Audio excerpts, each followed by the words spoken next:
In my junior and senior year in high school, I took a course called Distributive Education. Because of that, I was able to get out of school by about 11:30 and go down to the local five and dime store and work during my junior and senior years. And I found myself loving the work and loving retail, and I took to it. I said, you know, this is something I think I could do.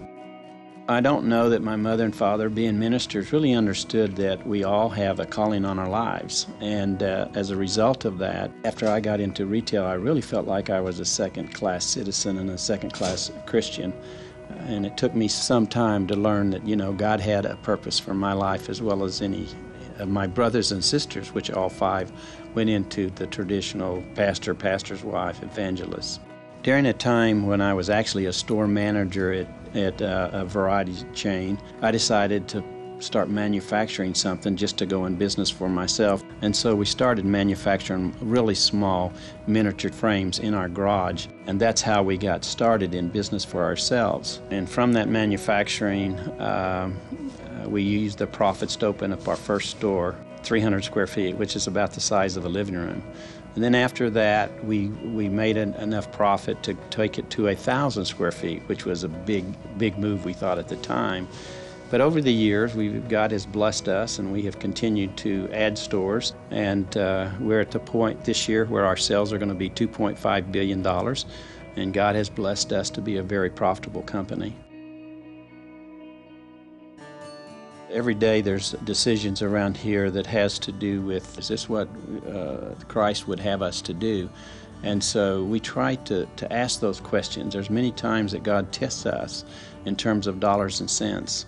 Like when he was dealing with us on opening on Sunday, we said, you know, this is what God would have us to do. At that time we were doing $100 million on Sunday. Not that we've always made the right decisions, but hopefully that we are very sensitive to finding out what Christ would have us to do in our business.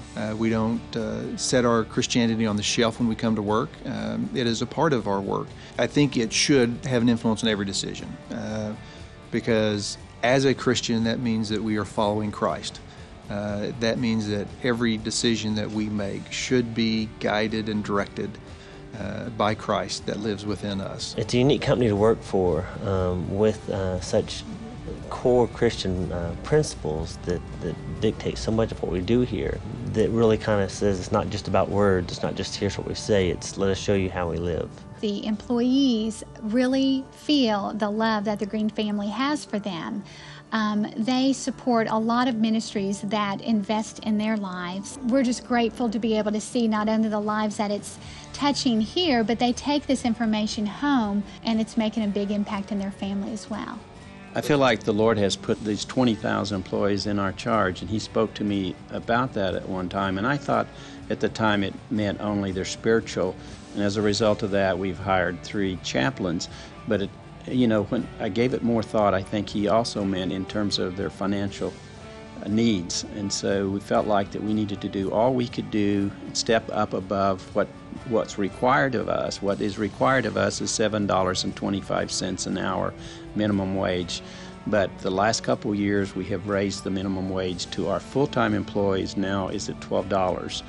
And in addition to that, we try to give them reasonable hours. That's why we're only open 66 hours a week. And because we have taken care of our employees, they have taken care of us. It has been a good relationship.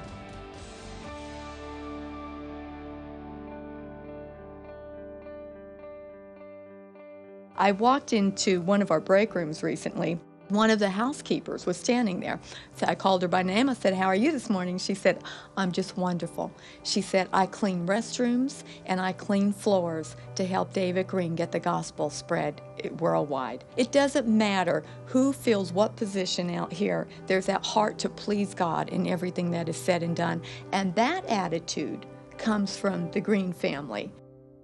This business has been blessed by God. He has given the family the skills and the ability, the opportunity, the time, the ideas. All of these have come in one way or the other from God. And so for us to lay claim to any of that would be wrong on our part. That helps us have the right perspective and understanding and not feel like that it's ours to do whatever we want to with. So we legally have a document that says if this company is sold, 90% of it would have to go to various ministries, and the other 10 would go towards maybe the health, maybe education, things of that nature for our great-great-grandchildren. We do not own this company, but we're the stewards. God has given us the responsibility to be good stewards, and that we want to do.